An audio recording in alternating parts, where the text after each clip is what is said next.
It includes highly classified intelligence reporting. It includes emails, campaign documents, and technical cyber analysis products. The committee has held 11 open hearings this calendar year that have touched on Russia's interference in U.S. elections. I can say that our dedicated Russia investigative staff have literally worked 6 to 7 hours a day since 23 January to get us to the point we are today. 6 to 7 days a week. 6 to 7 days a week, excuse me. So far, in the interview process, we have interviewed everybody who had a hand or a voice into the creation of the intelligence community assessment.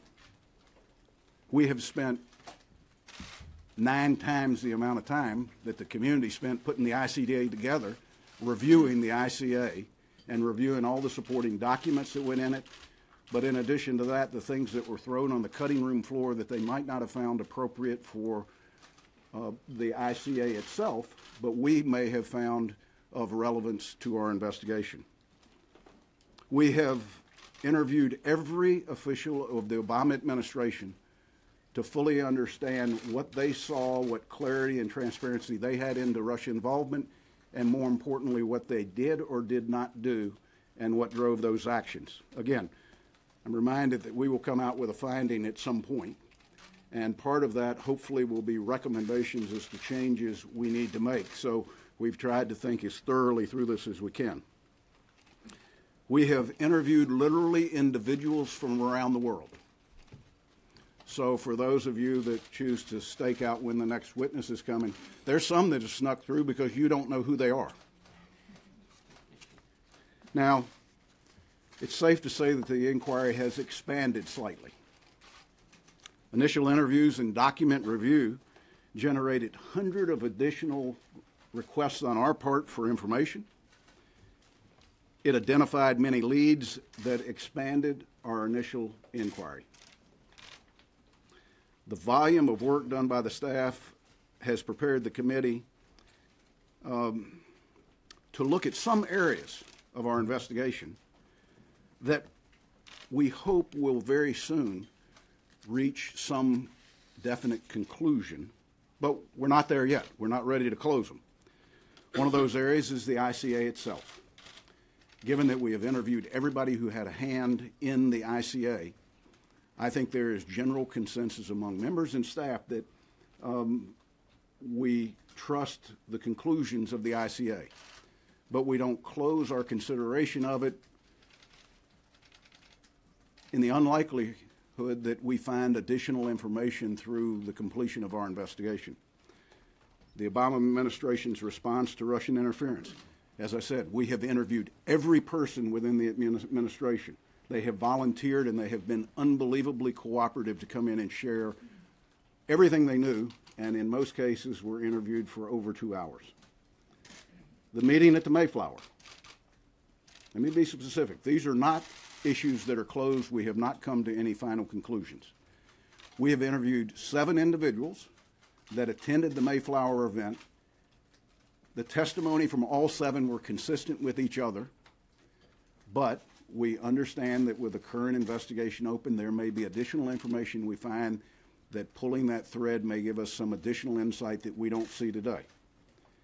Changes to the platform committee. And again, I'm addressing some things that have been written by you in this room, and they may not have been on our chart, but we felt that we had to dig deeply into them. We have, the committee staff has interviewed every person involved in the drafting of the campaign platform. Campaign staff was attempting to implement what they believed to be guidance, to be a strong ally in Ukraine, but also leave the door open for better relations with Russia. I'm giving you the feedback we got from the individuals who were in the room making the decisions. Again, not closed, open for the continuation. The last one I want to cover is the Comey memos. This topic has been hotly debated, and the committee is satisfied that our involvement with this issue has reached a logical end as it relates to the Russia investigation.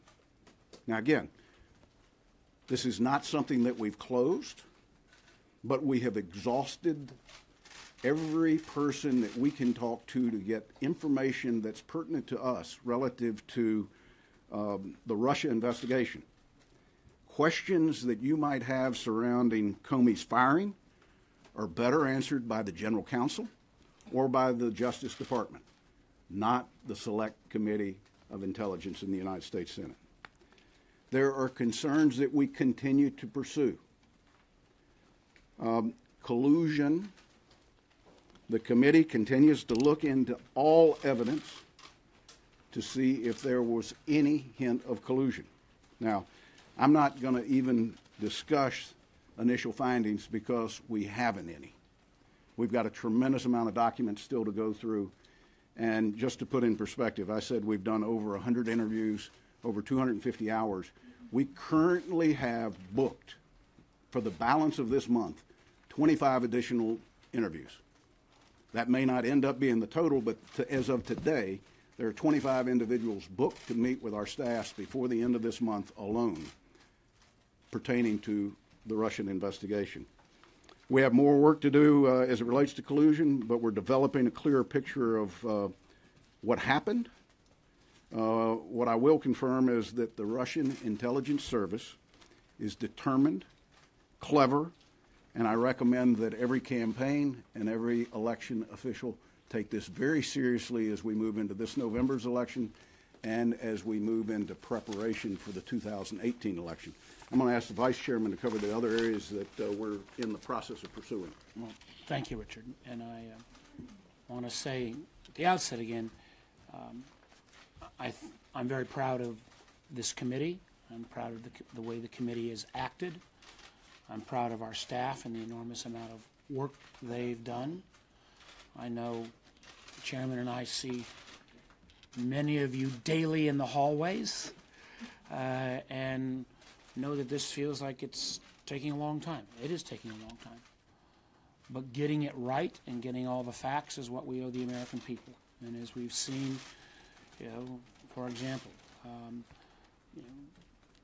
stories that emerged in the late summer around, Mr. Trump Jr.'s meeting or the possibilities of a Trump Tower in Moscow.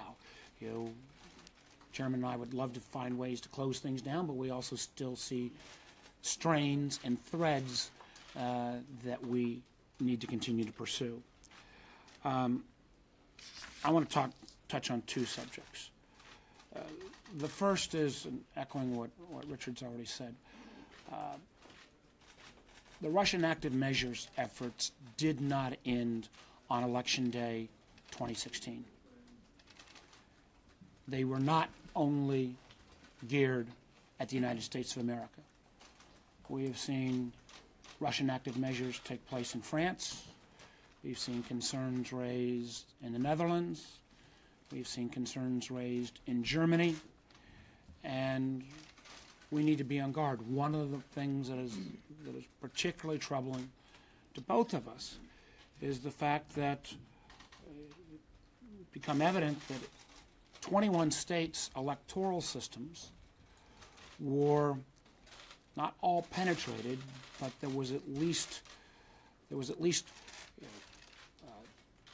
trying to open the door in these 21 states. It has been very disappointing to me, and I believe the chairman as well, that it took 11 months for the Department of Homeland Security to reveal those 21 states, and still don't know why exactly last Friday was the date they chose to reveal that information, but still believe there needs to be a more aggressive whole-of-government approach in terms of protecting our electoral system. Remember, to make a change, even in a national election, doesn't require penetration into 50 states, arguably. And states like the chairman's and mine could be key. You could pick 2 or 3 states in 2 or 3 jurisdictions and alter an election. And I believe in a state like mine, where in Virginia and New Jersey, in 34 days, we have elections. I'm glad to see the DHS has said they are going to up their game and particularly help those states with elections that are happening this year. but we need to make sure that there is a organized, again, whole-of-government approach. I know in Virginia, for example, even before we discovered that we were one of the 21 states, I think the state electoral board, in an abundance of caution, decertified one set of machines that were touch screens that didn't have kind of a paper ballot or a paper trail to this. One of the things we wanted to emphasize with this briefing, that this is an ongoing concern, and that if states don't proactively move forward, very shortly we'll be getting into primary seasons early on in 2018, and this is an ongoing challenge. And again, I'd point out, even after last week, Wisconsin, Texas, and California still have some lack of clarity about whether the appropriate individuals were notified. I also want to raise an issue that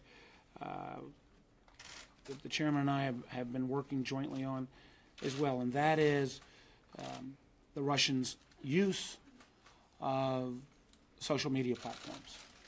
Social media platforms that increasingly the vast majority of us turn to for information, for news, in a way that is very different. If you look, for example, in the realm of political advertising, we've seen a over 700% increase in the use of digital political advertising between 2012 and 2016. The expectation is that may double or triple again in terms of the next election cycle because of the ability to so target voters. I was concerned at first that some of these social media platform companies did not take this threat seriously enough.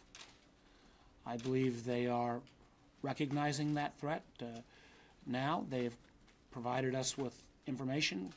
We think it's important that the three companies that we've invited, Google, Twitter, and Facebook, will appear in a public hearing so that Americans can again hear both about how we're going to protect, I would argue, three areas. One, making sure that if you see an ad that appears on a social media site, that Americans can know whether the source of that ad was generated by foreign entities.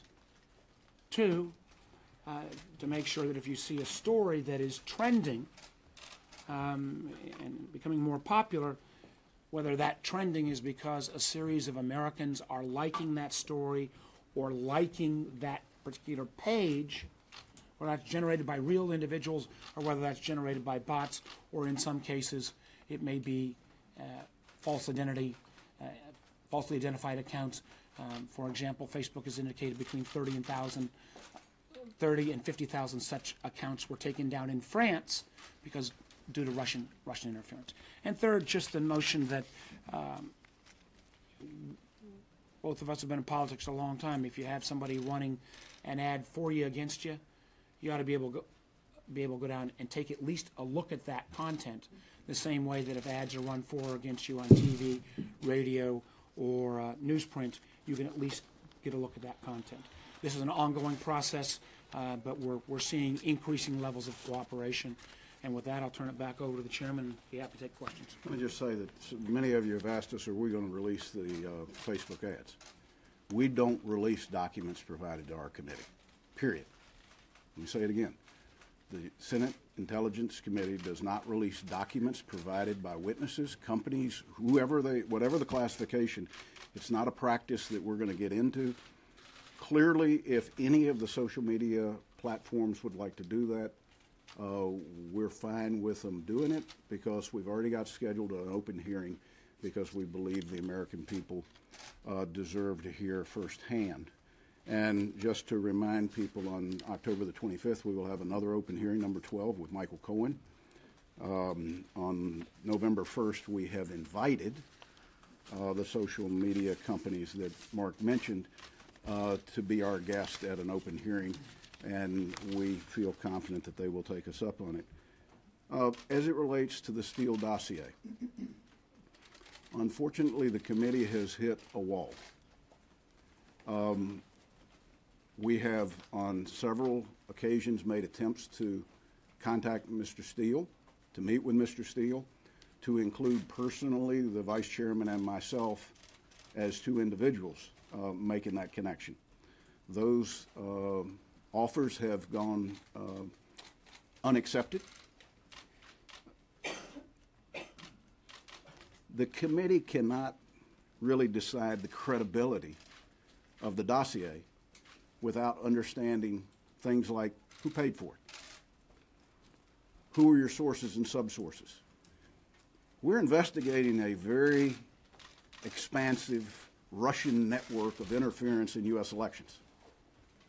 And though we have been incredibly enlightened at our ability to rebuild backwards the Steele dossier up to a certain date, getting past that point has been somewhat impossible.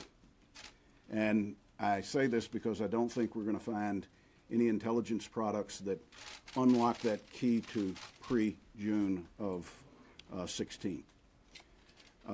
My hope is that Mr. Steele will make a decision to meet with either Mark and I or the committee or both so that we can hear his side of it versus for us to depict in our findings what his intent or what his actions were.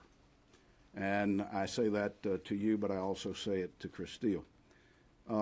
Potential witnesses that we might ask to come in the future. I strongly suggest that you come in and speak with us. If we believe that you have something valuable to bring to the committee, if you don't voluntarily do it, I will assure you today, you will be compelled to do it. I can compel you to come, I can't compel you to talk.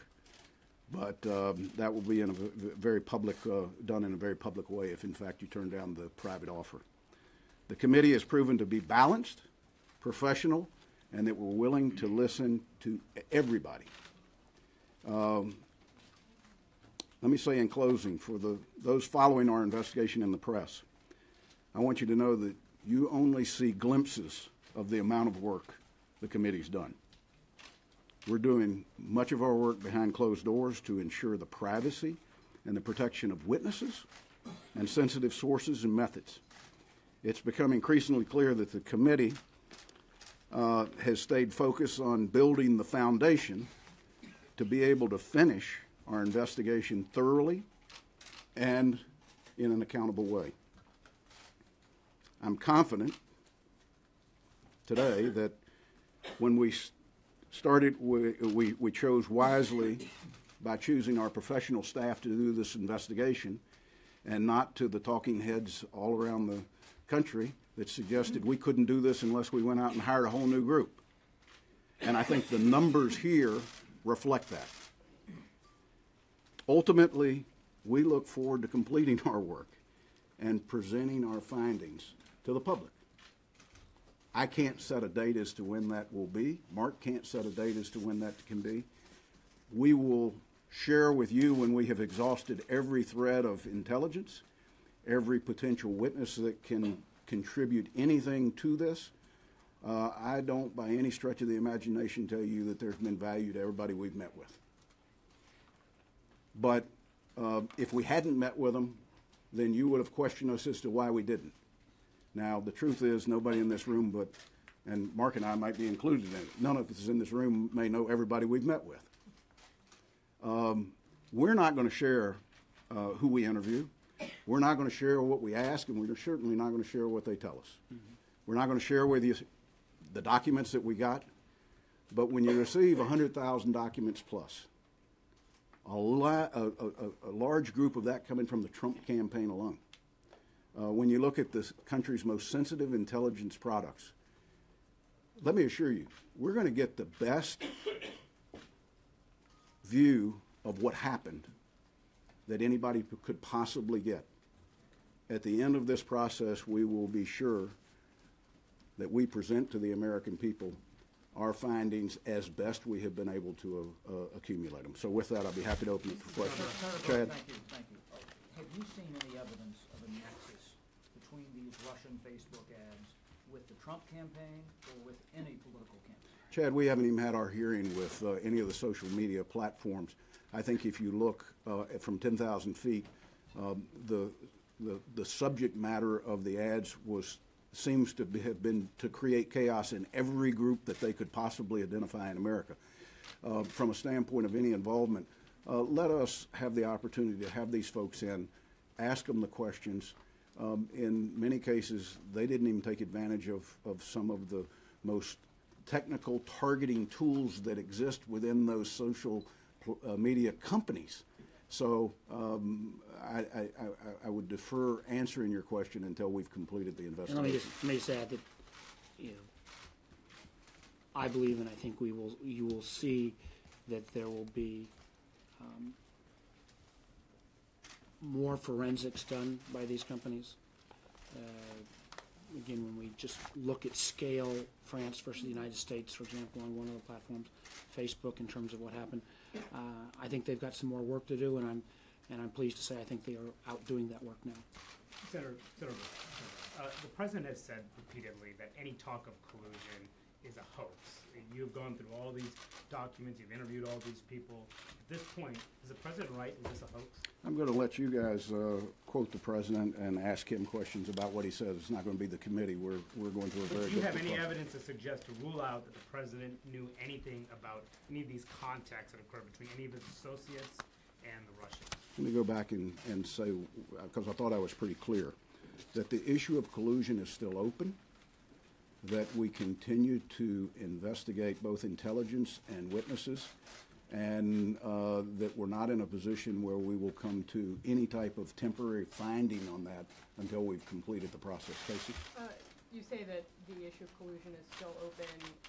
Are you pursuing the question of whether there's a link between the ads that appeared on social media sites and the Trump campaign? Well, let me just say that I'll let Mark address it if he'd like to. If there was any connection, that would be pertinent to our investigation of Russia's influence in the elections.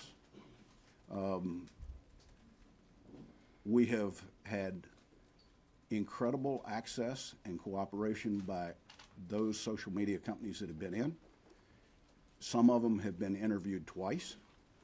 At the end of the day, we'll be prepared to ask the right questions that may answer some of your questions at that open hearing. But we also have to get the universe first. I was concerned on the front end that the first pass was not a thorough enough pass. For example, I cited the fact that one entity, that the only ads that were produced were those that were paid for in rubles. Obviously, there are various forms of payment. So I think the companies are increasingly understanding that their actions need to match their public statements, that they realize how important it is to maintain the integrity of our democratic process. And would you call on Facebook to release those ads? I think at the end of the day, it's important that the public sees these ads. Member, two questions. You talked about the level of cooperation that you've gotten from Obama administration officials. Can you characterize the level of cooperation and candor you've seen from Trump campaign officials and those in the Trump orbit? I can't think of a Trump campaign official that we have asked to come in that has not come in. Is that pretty accurate? There's some individuals that may have been involved in the Trump campaign that to this point we might have limited the scope of our questions, but with the full intent of them coming back when we knew a little bit more and they pulled a few more intelligence threads. And so far, when you compare what they've said to you to the documents that you've reviewed, do you find that they've been truthful by and large? I don't think that, I think our interviews to this point,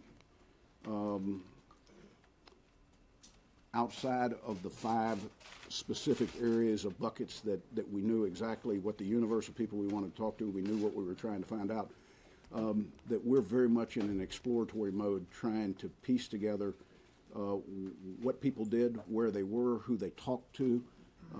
In most cases, we have accessed email records, text messages, phone records voluntarily. Usually when you get something like that voluntarily, somebody's probably going to tell you the truth when they answer the questions. But the reason that we can't definitively answer some of your questions today is we will take everything that our staff has put into transcripts, and we will test that against every piece of intelligence and other interviews that we've done. To suggest that we've done that to everybody thoroughly would be misleading you. So let us go through that process. But I will assure you that if somebody has come in and not been truthful with us, we will catch them on that, and they will come back, and that will be the subject of great intensity on our part. Questions for both of you. Based on the work done so far, what's your assessment of what the Russians did do in 2016, what they're doing now, and what's potential for the future? I would just say, I think there is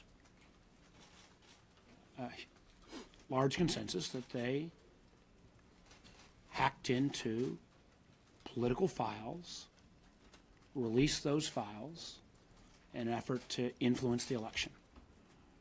We think they actively tried to at least test the vulnerabilities of 21 states' electoral systems. And we feel that they used the social media firms both in terms of paid advertising and what I believe is more problematic, but created false accounts and others that would drive interest towards stories or groups. And generally those stories or groups were to sow chaos and drive division in our country.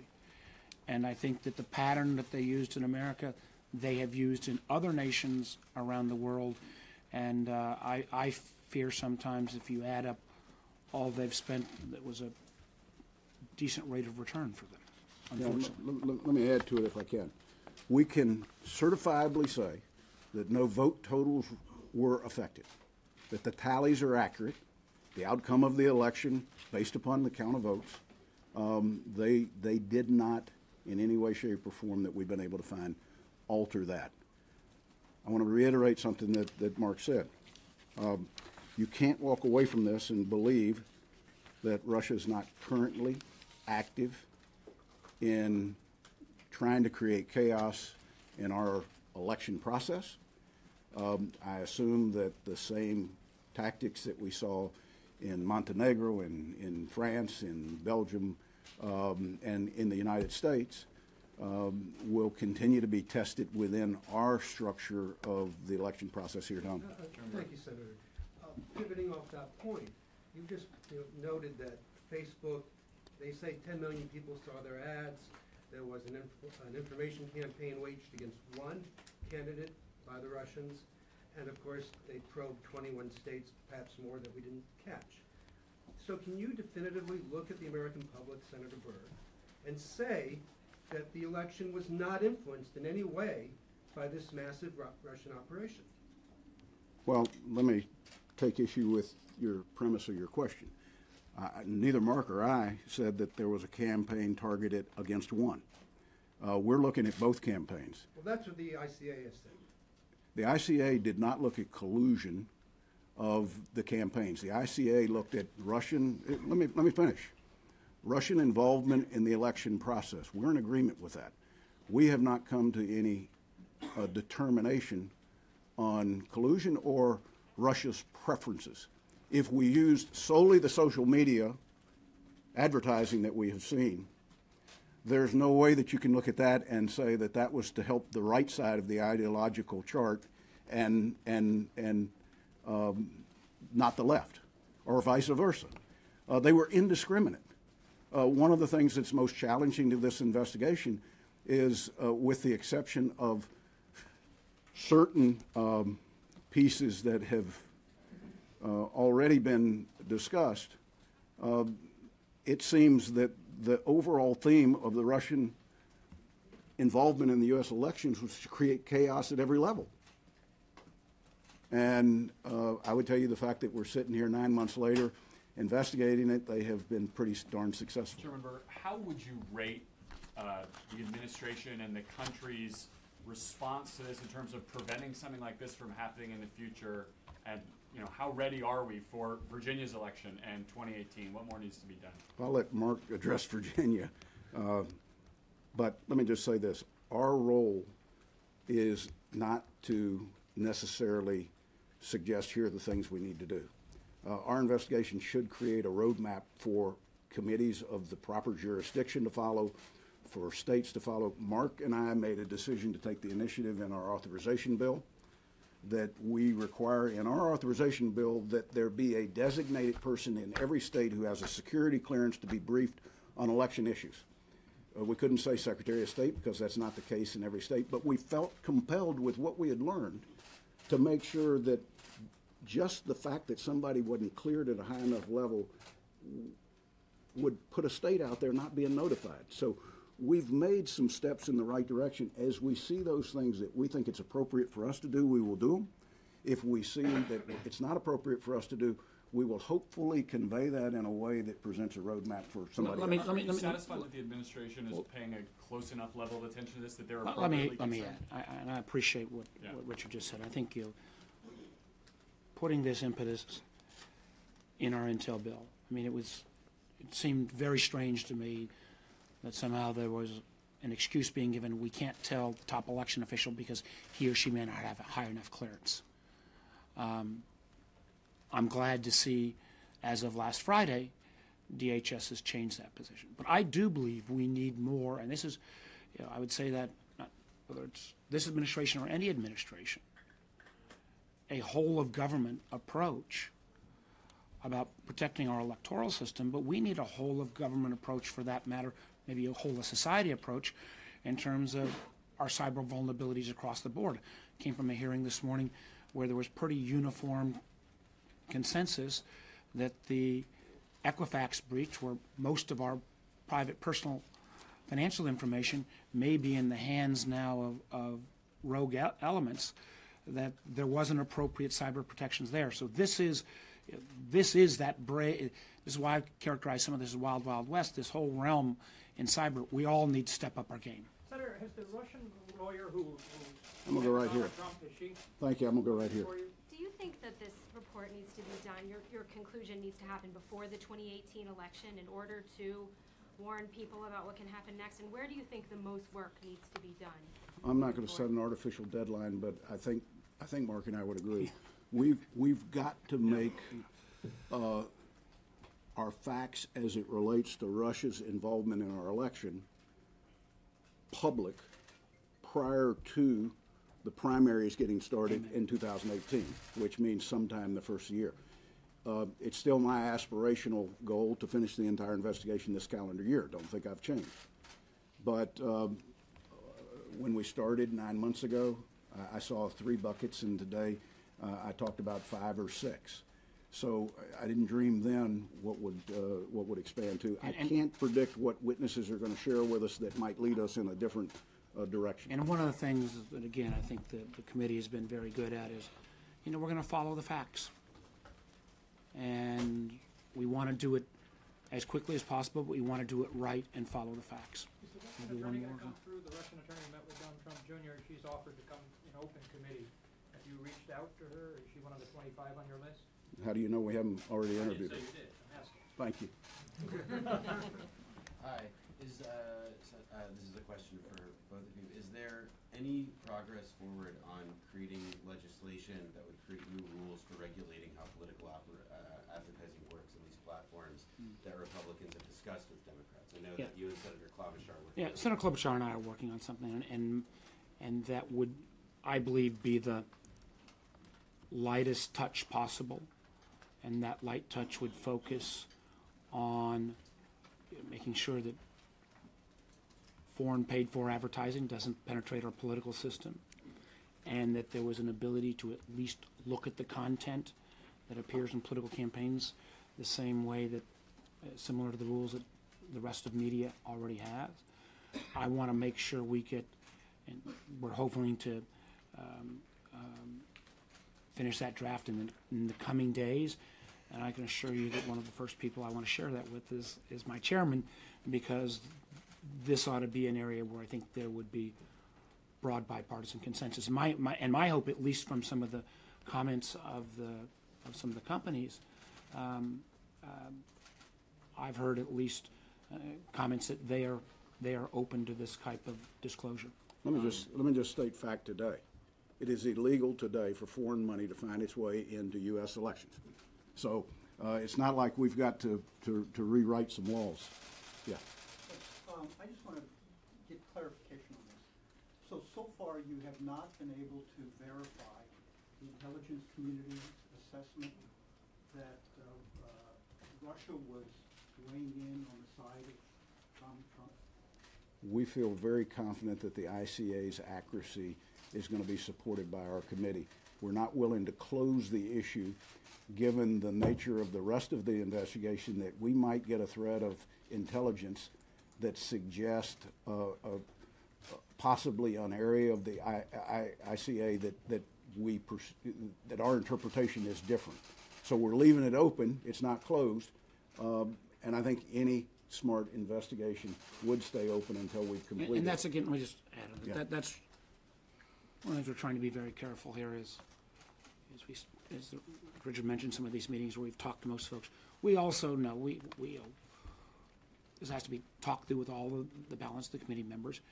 We're being, I think, extra cautious here, saying we're not reaching final conclusions until we've had those conversations with all the committees. Could there ever be a point where the meddling from Russia was so overwhelming that it could lead to negating the results of the election?